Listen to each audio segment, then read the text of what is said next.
ആസൂത്രണ ബോർഡിലേക്കുള്ള PSC പരീക്ഷാ ക്രമക്കേടിൽ ആഭ്യന്തര വിജിലൻസ് റിപ്പോർട്ട് സമർപ്പിച്ചു. തിങ്കളാഴ്ച ചേരുന്ന PSC കമ്മീഷൻ റിപ്പോർട്ട് ചർച്ച ചെയ്യും. വിവരങ്ങളുമായി അനുരു അശോകനാണ് ചേരുന്നത്. അനുരു, എന്തൊക്കെയാണ് വിശദാംശങ്ങൾ? ഇന്ന് വൈകുന്നേരത്തോടു കൂടിയാണ് PSCയുടെ ആഭ്യന്തര വിജിലൻസ് വിഭാഗം ഇത് സംബന്ധിച്ച ആസൂത്രണ ബോർഡിലെ പരീക്ഷാ ക്രമക്കേട് സംബന്ധിച്ച ഒരു റിപ്പോർട്ട് PSC ചെയർമാന് സമർപ്പിച്ചിരിക്കുന്നത്. ന്യൂസ് മലയാളമാണ് ആസൂത്രണ ബോർഡിലെ ചീഫ് തസ്തികകളിലേക്ക് നടന്ന പരീക്ഷാ ക്രമക്കേട് സംബന്ധിച്ച് ആദ്യമായി വാർത്ത പുറത്തുവിട്ടത്.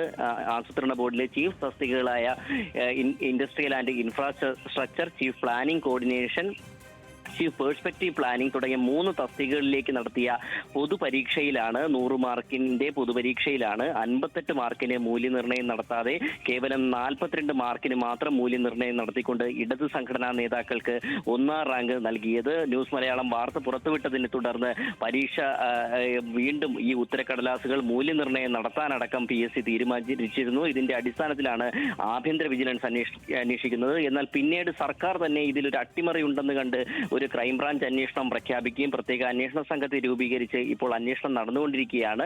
തിങ്കളാഴ്ച ക്രൈംബ്രാഞ്ചും ഇത് സംബന്ധിച്ചിട്ടുള്ള ഒരു പ്രാഥമിക റിപ്പോർട്ട് ക്രൈംബ്രാഞ്ച് മേധാവിക്ക് കൈമാറാനിരിക്കെയാണ് ഇന്ന് ആഭ്യന്തര വിജിലൻസ് തന്നെ ഇതിന്റെ ഒരു അന്വേഷണം നടത്തി ചെയർമാന് റിപ്പോർട്ട് കൈമാറിയിട്ടുള്ളത്. പ്രധാനമായും നമുക്ക് മനസ്സിലാകുന്നത് പരീക്ഷാ വിഭാഗം ഉദ്യോഗസ്ഥരുടെ ഭാഗത്ത് നിന്ന് വീഴ്ചയുണ്ടായി എന്നുള്ളതാണ്. കാരണം ഈ 228 ഉദ്യോഗാർത്ഥികളുടെ ഉത്തരക്കടലാസുകളിലെ 9 മുതൽ 18 വരെയുള്ള ചോദ്യങ്ങൾ കൃത്യമായി ഓൺ സ്ക്രീൻ മാർക്ക് വഴി സ്കാൻ ചെയ്ത് നൽകിയിട്ടില്ല എന്നുള്ള ഒരു വിലയിരുത്തലിലാണ് അന്വേഷണ സംഘം. അതുകൊണ്ട് തന്നെ ഒരു കൂടുതൽ അന്വേഷണങ്ങളിലേക്ക് ആഭ്യന്തര വിജിലൻസ് അന്വേഷണം ഇനി ഈ ഒരു റിപ്പോർട്ടിൽ നിർദ്ദേശം വെച്ചിട്ടുണ്ടോ എന്നുള്ളത് കണ്ടറിയേണ്ടതുണ്ട്. എന്തായാലും തിങ്കളാഴ്ച ചേരുന്ന PSC യോഗം ഇത് സംബന്ധിച്ച് ചർച്ച ചെയ്യും. അഞ്ജലി.